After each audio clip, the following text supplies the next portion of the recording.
চলেন তাহলে সামনে যায়।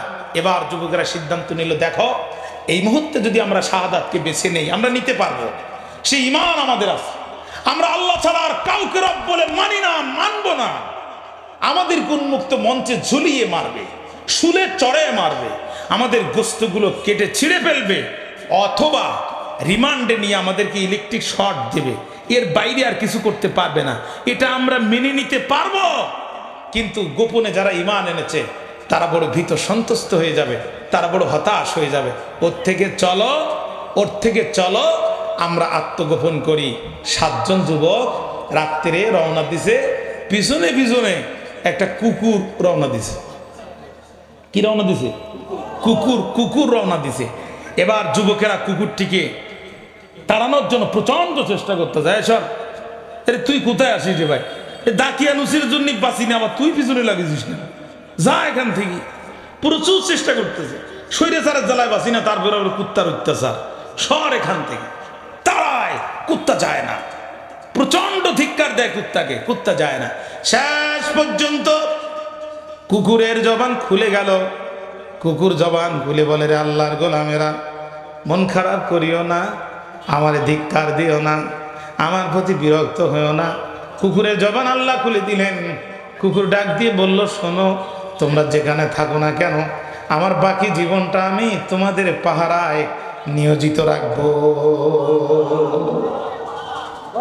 আমি বাকি জীবন, আমি কুকুর, তাই কি আল্লাহ আমাকে মানুষ বানায় নাই? আল্লাহ আমাকে মানুষ বানায় সিজদা দেয়নি, আর সুযোগ আল্লাহ আমার দেয় নাই। এই জন্য আমি নিজেকে ছোট মনে করি না। তবে আজ আমার জীবন সার্থক হবে। কুকুর হয়ে আজ আমি জীবনটা আমার সার্থক হবে। তোমরা যদি আমাকে একটু সাথী হিসাবে বেছে নাও, আমি তোমাদের খেদমতে নিজেকে পেশ করতে চাই। আমি আল্লাহকে সিজদা দিতে পারি নাই, আমার জবান নাই, আমি আল্লাহর শুকরিয়া করতে পারি নাই, আমি আল্লাহর তাসবিহ করতে পারি নাই। এজন্যে আমার মাঝে মাঝে খারাপ লাগে, আল্লাহ আমারে কুকুর করে পাঠাইছে। রে তৌহিদপন্থী যুবকেরা রে, বাকি জীবন যদি তোদের একটু উপকার করতে পারি, একটু দারোয়ান তোদের সামনে হতে পারি, কেউ আসলে যদি আমি শব্দ করলে সিগন্যালটা তোরা পাস, এরপর নিজেদেরকে যদি সেভ করতে পারিস, আমি কুকুরের জীবন সার্থক হয়ে যাবে। এতটুকু সুযোগ তোরা আমারে দে। কুকুরের জবান খুলে গেল। আসাবে কাফের যুবকেরা কুকুরকে সাথে নিল। ভাইরা আমার, রাত পোহাবার মতো হয়ে গেল। খুব দ্রুত সিদ্ধান্ত নিয়ে তারা গুহার দিকে ভিতরে ঢুকে গেল। একজন আর একজনকে বলছে, বন্ধুরে টেনশন করিস না, গুহা বলে মনে করিস না, এখানে আমরা খারাপ থাকবো, এখানে আমরা বড় নির্যাতনে থাকবো না। না, আমরা তো এমন কোন অন্ধ প্রভুর গোলামি করি নাই, এমন কোন অন্ধ প্রভুর গোলামি করি নাই, এমন কোন অন্ধ রবের পক্ষে আমরা স্লোগান তুলি নাই যে তার রুবিয়াতকে মেনে নেওয়ার কারণে গভীর রাত্রিতে এলাকা ছেড়ে দিয়া গুহার মধ্যে আশ্রয় নেব আর আমাদের রব আসমানে বসে বসে তামাশা দেখবে। এমন হতে পারে না। ইয়ানসুরুল আকুম রব্বুকুম, চিন্তা করিস না রে, ওই গুহাকে তোদের রব তোদের জন্য প্রশস্ত করে দেবে। আরো জোরে বলেন না আল্লাহু আকবার।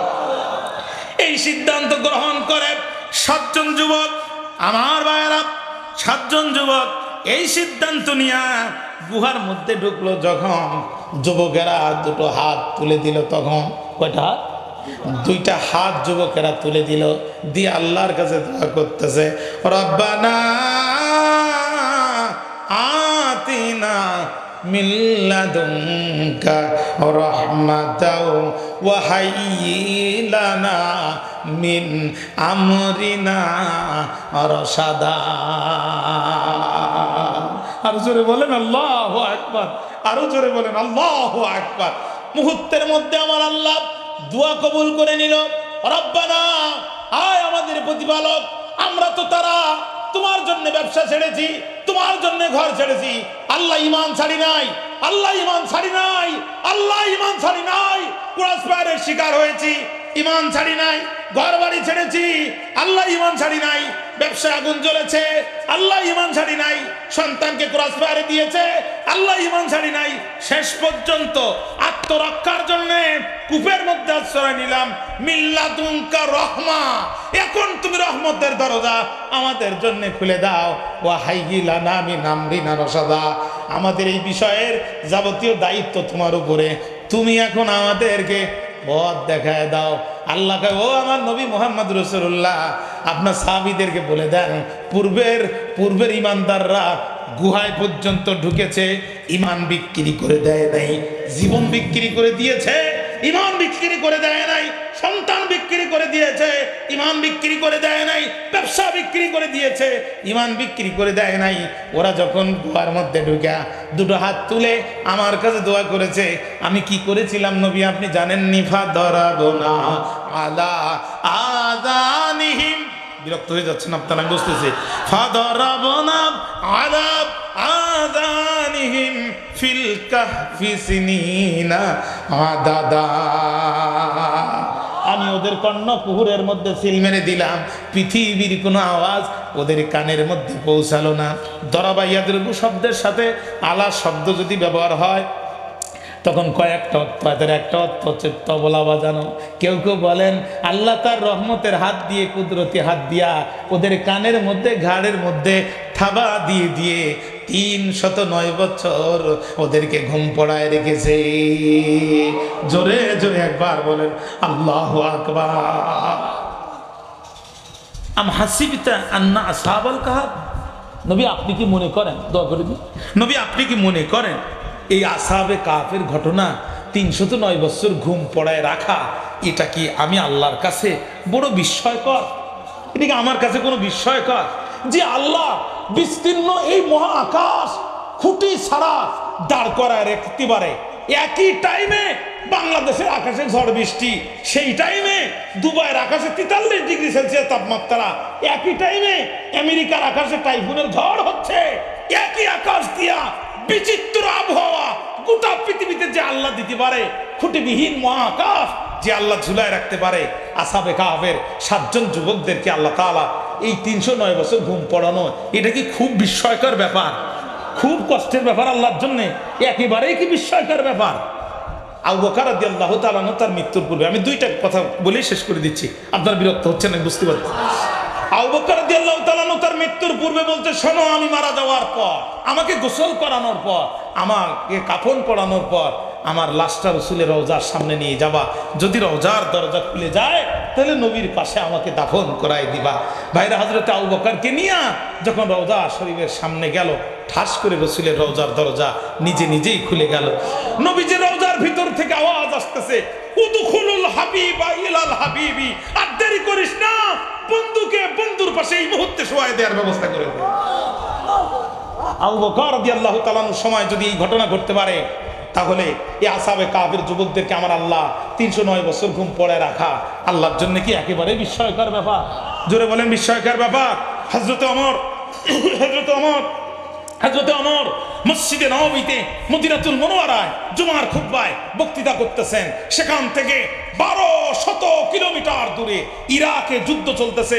হযরত সারিয়া রাদিয়াল্লাহু তাআলার নেতৃত্বে হযরত ওমর খুতবা দিতে দিতে হঠাৎ করে বলে উঠলেন, ইয়া সারিয়াল জাবাল, ইয়া সারিয়াল জাবাল আল জাবাল, ও সারিয়া, পাহাড়কে পিছনে রেখে শত্রুকে আক্রমণ করো। হযরত সারিয়া এই কথা শুনতে পেলেন 1200 কিলোমিটার দূরে হযরত ওমর, আর 1200 কিলোমিটার দূরে ইরাকের যুদ্ধের ময়দান থেকে সারিয়া এই কথা শুনতে পেরে তাড়াতাড়ি রণকৌশল পরিবর্তন করে পাহাড়কে পিছনে রেখে যুদ্ধ শুরু করলেন, যুদ্ধে বিজয় লাভ করলেন। মদিনাতে এসে বলছেন, নেতা, আপনার আওয়াজ আমি ইরাকে বসে শুনতে পেয়েছি। তাহলে হযরত ওমরের কারামত যদি এই হয়, তিনি মদিনা থেকে হুঙ্কার দিলে 1200 কিলোমিটার দূরে যদি ওই ইরাকে আওয়াজ পৌঁছায় যায়, আসহাবে কাহফের এই 300 এই আসহাবে কাহফের 7 জন যুবকদেরকে 309 বছর ঘুম পড়ায় রাখা, এটা আল্লাহর জন্য কি মোটেও বিস্ময়কর ব্যাপার? জোরে বলেন ব্যাপার। মুসলমানরা মিশরে জয়লাভ করলো, আমর ইবনুল আস মিশরের প্রেসিডেন্ট হয়ে গেল, নীল নদের পানি শুকায় গেল। জাহেলি যুগে মিশরের সুন্দরী নারীদেরকে প্রত্যেকটার একটা বছর কুরবানি দেওয়া লাগতো নীল নদে।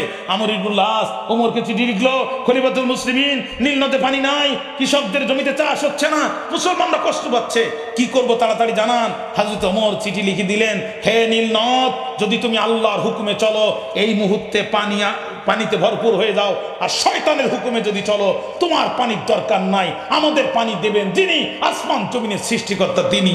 ওমর ইবনুল আজকে বললেন জুমার নামাজের পরে লোকদেরকে নিয়া নীল নদের উপর কাছে নিয়া তুমি নীল নদকে সালাম দিয়া আমার এই চিঠিটি ফেলে দিবে। ওমর ইবনুল আজ মন্ত্রী পরিষদ সদস্য সহ সবাইকে নিয়ে নীল নদের প্রান্তে দাঁড়িয়ে নীল নদকে ওমরের সালাম দিয়ে চিঠি ফেলে দিতে দেরি হলো, গোটা নীল নদ ভরপুর পানি হতে দেরি হলো না। সেই থেকে আজ পর্যন্ত আফ্রিকার 10টি, সেই উগান্ডা থেকে শুরু করে মিশর পর্যন্ত 10টি রাষ্ট্রের উপর দিয়ে নীল নদের পানি ওমরের চিঠি পাওয়ার পর থেকে আজ পর্যন্ত এক চুল পরিমাণ পানি কমে নেই, এক ফোঁটা আকাশের বৃষ্টি হয় না। এই 10টি দেশ সম্পূর্ণ নীল নদের পানির উপরে নিজেদের গোসল, নিজেদের খাওয়া, নিজেদের জীবন পরিচালনা করে। ওমরের চিঠিতে যদি নীল নদ ভরে যেতে পারে, এ কারামত যদি ওমরের হতে পারে, আসহাবে কাহফের 7 জন যুবককে 309 বছর পাহাড়ের ভিতরে ঘুম পড়ায় রাখা, এটা আমার আল্লাহর জন্য কি একেবারেই বিস্ময়কর ব্যাপার? জোরে বলেন বিস্ময়কর ব্যাপার। মদিনার এক বাড়িতে আগুন জ্বলেছে, হযরত ওমরের কাছে খবর এসেছে। ওমর একটা চিঠি লিখে দিয়েছে, উসকুনি ইয়া নার বিইজনিল্লাহ, ইয়া নার উসকুনি বিইজনিল্লাহ, আল্লাহর ক্ষমতায় তুমি নিভে যাও। ওমরের চিঠিটি নিয়ে ঘরের ভিতরে ছুঁড়ে ফেললো, সাথে সাথে আগুন নিভে গেল। হযরত ওমরের একটা চিঠিতে যদি আগুন এভাবে নিভে যায়, আসহাবে কাহফের 7 জন যুবককে কি আল্লাহ তাআলা 309 বছর ঘুম পড়ায় রাখা, এটা আল্লাহর জন্য কি মোটেও বিস্ময়কর ব্যাপার? ভাইরা আমার, আমি এত কষ্ট করে আসার পরও আপনারা বসেছেন অত্যন্ত সুশৃঙ্খলভাবে, আমিও লাগাতারভাবে কথা শুনেছি। 2 ঘন্টা হয়ে গেছে প্রায়। না ভাই ভাই ভাই, হাবিব ভাই, হাবিব ভাই সব জায়গায় ডিস্টার্ব করেন আপনি। হাবিব ভাই, হাবিব ভাই, কালকে মাহফিল আছে তো, কালকে মাহফিল, কালকে মাহফিল।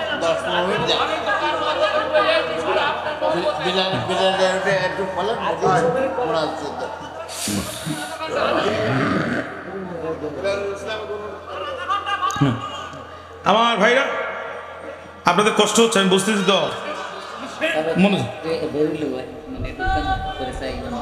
হ্যাঁ ভাই। আসহাবে কাহফের ঘটনা আসলে এটা লম্বা। এটা এই ঘটনা হচ্ছে যে একজন হুজুর দাওয়াত করছে থানাঘাটায়, বিশাল মাহফিল। শুনেন শুনেন, এটা গল্প শুনুন। আচ্ছা আচ্ছা, বলতে থানাঘাটায় বিশাল মাহফিল, বক্তা নিয়ে আসছে ঢাকা থেকে। অস্টস করার পরে সকালবেলা যখন এমার পরিবহনে তুলে দিয়েছে, গাড়িও ছেড়ে দিয়েছে, জানলাতে বলছে হুজুর একটু সূরা ইউসুফটা শোনার খুব ইচ্ছা ছিল। হুজুরও চালাক কম না, বলছে আল্লাহর এক নবী ছিল, তার এক ছেলে ছিল, মাঝখানে হারাই গেল, পরে আবার খুঁজে পেল। 4 লাইনে 111 আয়াতের শেষ। কথা কি বুঝতে পেরেছে? এটা লম্বা কথা। যুবকদেরকে আল্লাহ তাআলা ঘুম পড়ায় দিলেন, সুবহানাল্লাহ। কোন 309 বছর কেটে গেল। যুবকদেরকে ঘুম পড়ানোর পরে দাকিয়ানুস যখন এদেরকে পেল না, পিতা মাতাদেরকে গ্রেপ্তার করলো, রিমান্ডে নিল। দাকিয়ানুস দল বল নিয়ে ঘুরতে পাঠাইলো, কিন্তু যুবকরা গুহার ভিতরে ঢুকার বার যে কুকুর ছিল, জিরাইহি বিল ওয়াসিদ, পাঁচ দিকে ছড়াই এনে দিয়া জিপটা বের করে এমন কায়দায় এরপর শুয়ে পড়েছে যে দাকিয়ানুস সৈরাসার দেখি যে দৌড় মারতে দেরি হয়নি। কুত্তার যে মূর্তি, যে প্রথমে গুহায় ঢুকতে যদি কুত্তার ভাবেই হয়, তাহলে এর ভিতরে যে প্রাণীগুলো আছে সেগুলোর ভাব কি? মানে দেখার সাথে সাথে যেই কুকুর দেখেছে সেই সৈরাসার দৌড়। কথা বুঝতে পারেননি? বলছে আমি একটু শেষ বক্তব্য দেবো, বলছে ওর সময় হাতে নেই। বলছে কারণ কি? বলছে ওই যে ফার্মগেটের মোড় করাজ করে ফেলেছে।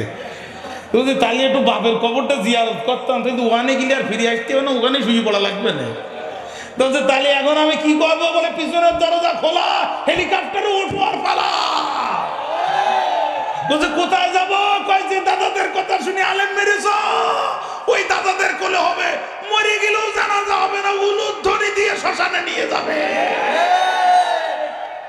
ওখানে চলে যা। কথা কন না? কুকুর দেখার সাথে সাথে যেরকম দাকিয়ানুস পালিয়েছিল, যুবক দেখার সাথে সাথে সেটা তার পিছনে দরজা দিয়ে পালাই দিছে।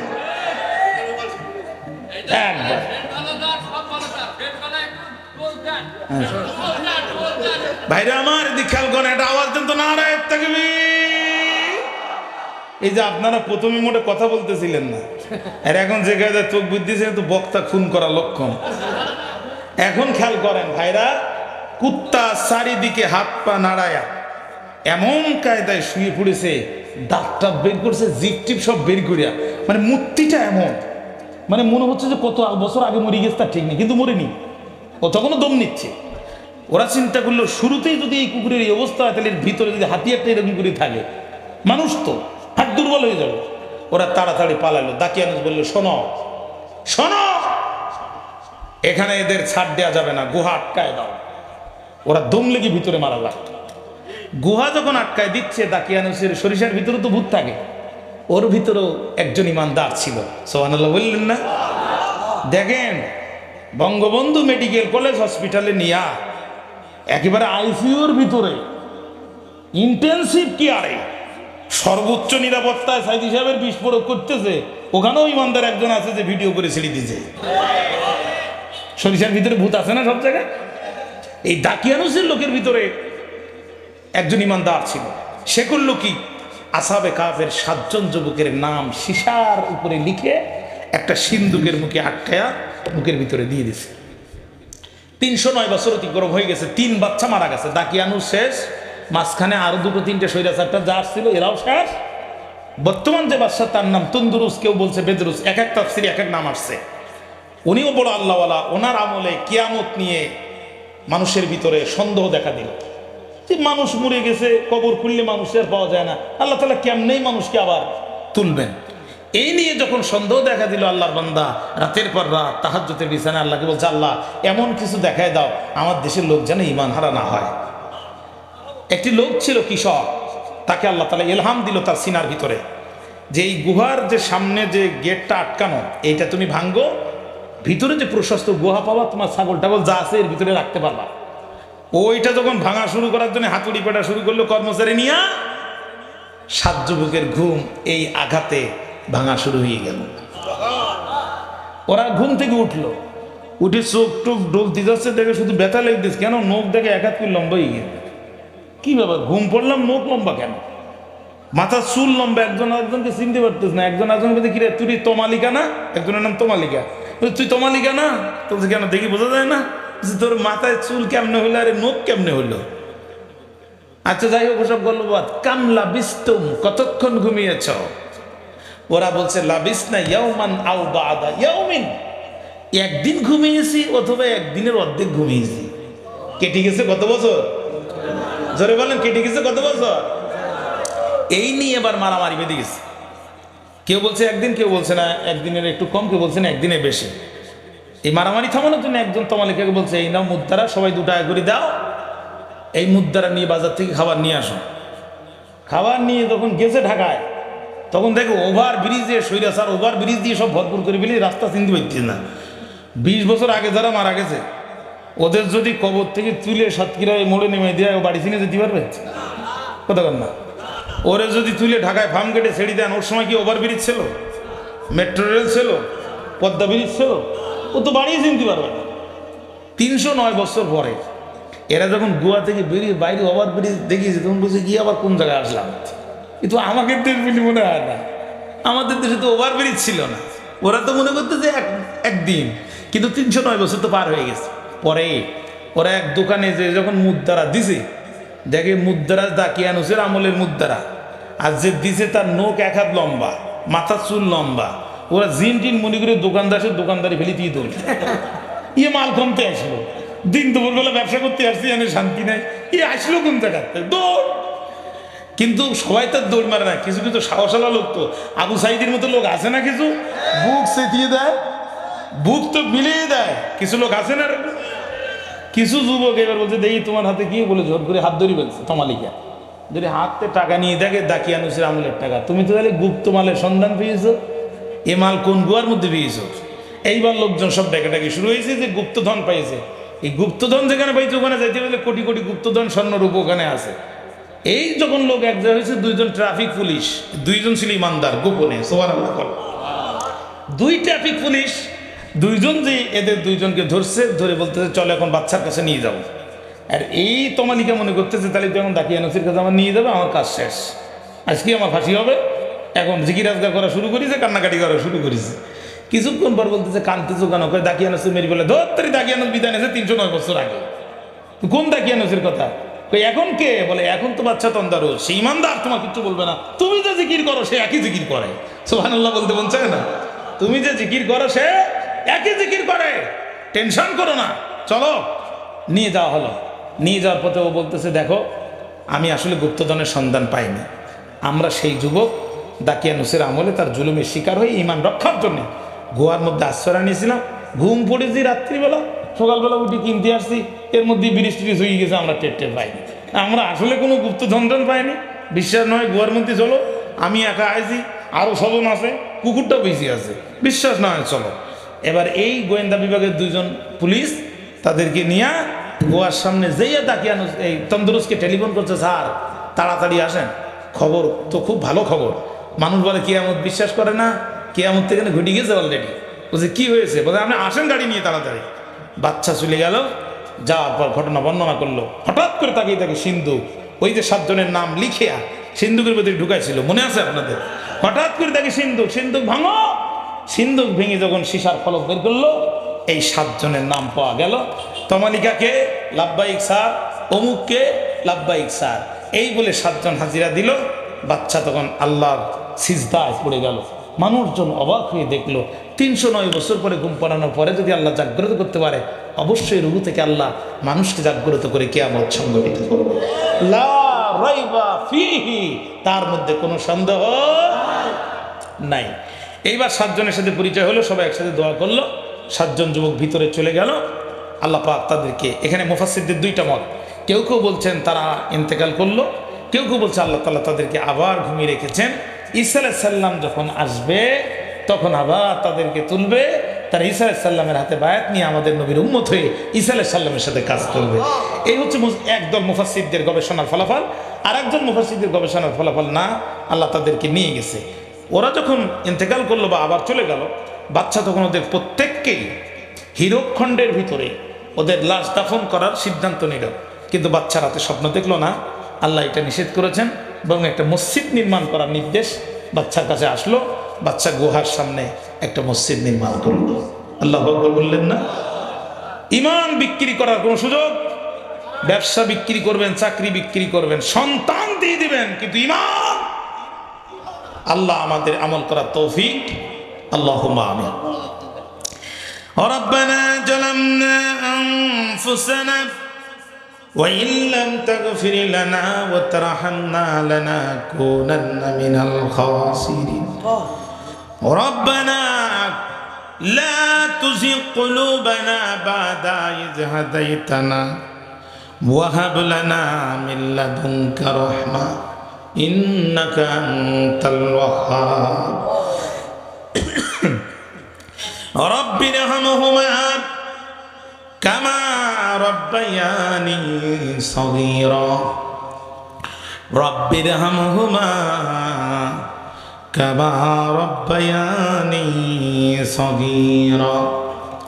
আকুর রব্বি আদখিলনি মুদখালা সিদকিন ওয়া আখরিজনি মুখরাজা সিদকিন ওয়াজআল লি মিন লাদুনকা সুলতানান নাসীরা। মহিয়ান গরিয়ান সর্বশক্তিমান দয়ালু দাতা আল্লাহ গুনারিশা গরে মাওলা ডুবিয়া রইলাম তোমার দুয়ার পানে চাহিয়া। তুমি যদি মাফ না করো বান্দারে, বলো তোমার বান্দা যাবে কারদারে। সকলেরই দোয়ার থেকে আল্লাহ ফিরিয়া রইলাম তোমার দুয়ার পানে চাহিয়া। দাদা দাদি নানা নানি 4 জনে, আব্বা আম্মা বিবি বাচ্চা সন্তানে, যত মুমিন মুসলমান ইমানদার মাফ করে দাও ওগো আল্লাহ।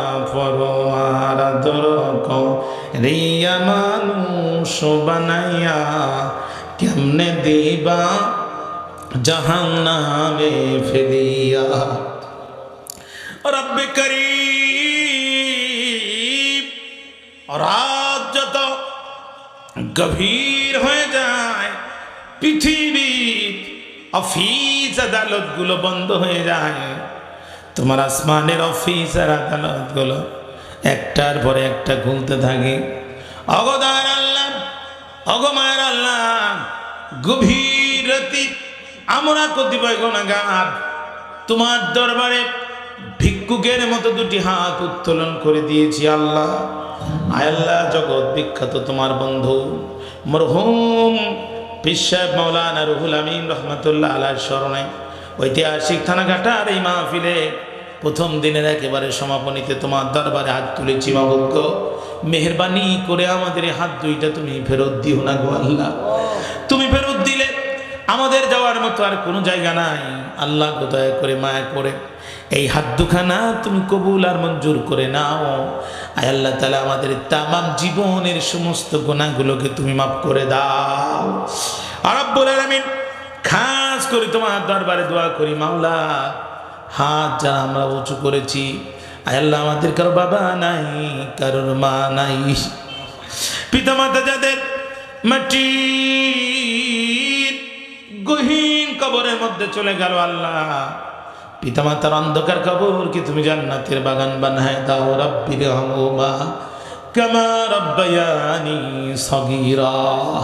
আল্লাহ, আমাদের মধ্যে অসুস্থ মানুষগুলোকে সুস্থ করে দাও।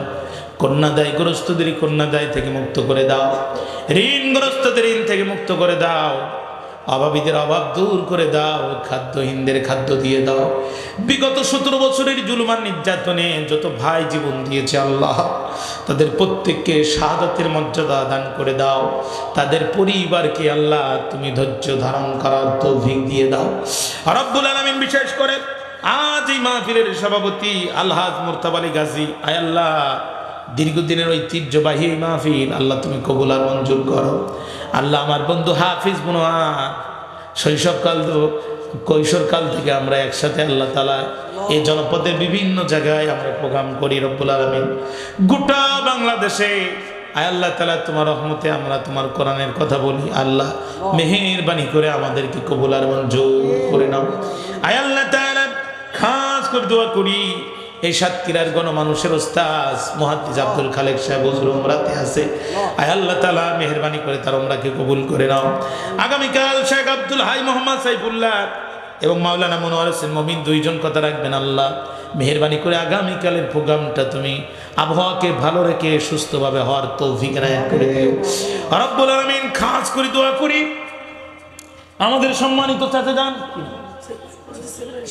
এই মসজিদের সম্মানিত সেক্রেটারি সভাপতি আলহাজ নূর আলী মোড়ল, আয় আল্লাহ তাআলা, মুরব্বী মানুষ চুপ করে বসে আছেন, গভীর রাত, বাড়িতে যেতে চায় না। আল্লাহ তাআলা, জানি না কে কখন চলে যাবে। জীবনে বহু দোয়া করেছি, কোন দোয়া তুমি কবুল করেছো আর কোনটা করো নাই জানি না। আল্লাহ, আজকের দোয়া তুমি ফেরত দিও না।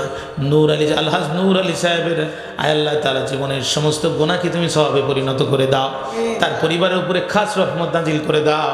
এই কোরআন বাগান ও সাজানোর কারণে আল্লাহ তাআলা মেহেরবানি করে মৃত্যুর পর থেকে শুরু করে জান্নাত পর্যন্ত চূড়ান্ত নিরাপত্তার ব্যবস্থা তুমি করে দিও গো আল্লাহ।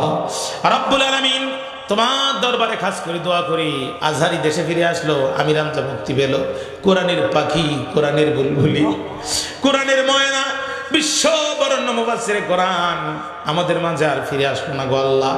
দয়া করে কোরআনের পাখি, কোরআনের বুলবুলির কবরটা জান্নাতুল ফেরদাউসের বাগানে পরিণত করে দাও। রব্বুল আলামিন, জানি না কোন দিন কখন কোথায় কিভাবে মারা যাব, মরতে যখন হবে শাহাদাতের মৃত্যু নসিব করে দিও। আর জবানে জারি করে দিও মধুর কালেমা লা ইলাহা ইল্লাল্লাহু মুহাম্মাদুর রাসূলুল্লাহ।